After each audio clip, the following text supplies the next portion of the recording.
It felt surreal. It felt apocalyptic.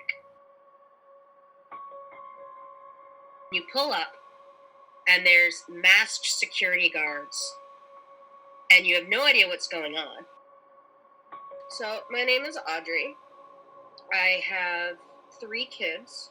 My oldest 2 are 7 and 9, and special needs. My youngest is an infant.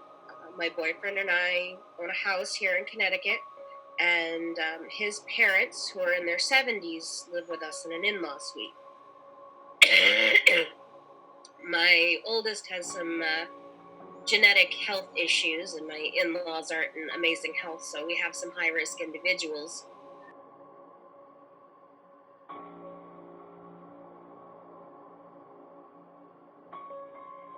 So in order to get tested in Connecticut, you need a doctor's prescription. And it has to be a written one. They can't, call ahead and tell you. They would happily write me the prescription, but I'd have to call ahead, and they would run it out to my car. And the woman who ran it out to me didn't even have any PPE, and I'm guessing because it's in short supply, she had a Kleenex in one hand covering her face as she slipped it in the crack in my window. 20 or 30 cars lined up in front of me.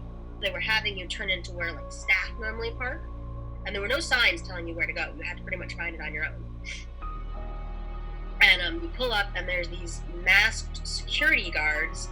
The first thing you think to do is roll down your window, and they're yelling at you, keep it rolled up, and you can't hear it.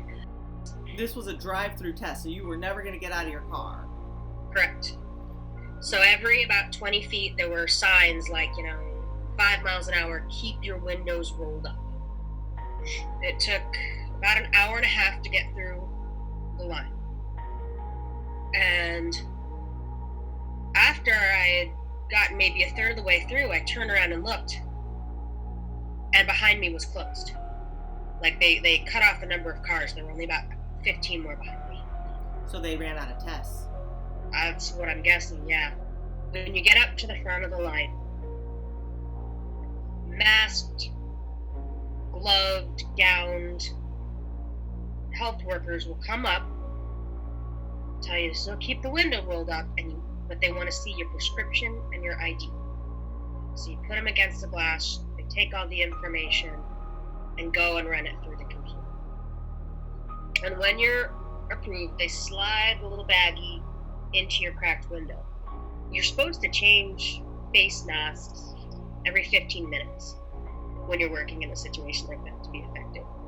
I didn't see anybody change PPE once. Then they have you pull up where another, I'm guessing, nurse in PPE will tell you to roll down the window and does the swab.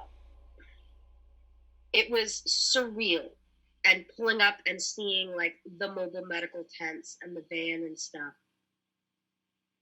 It almost felt like a scene out of the early stages of The Walking Dead.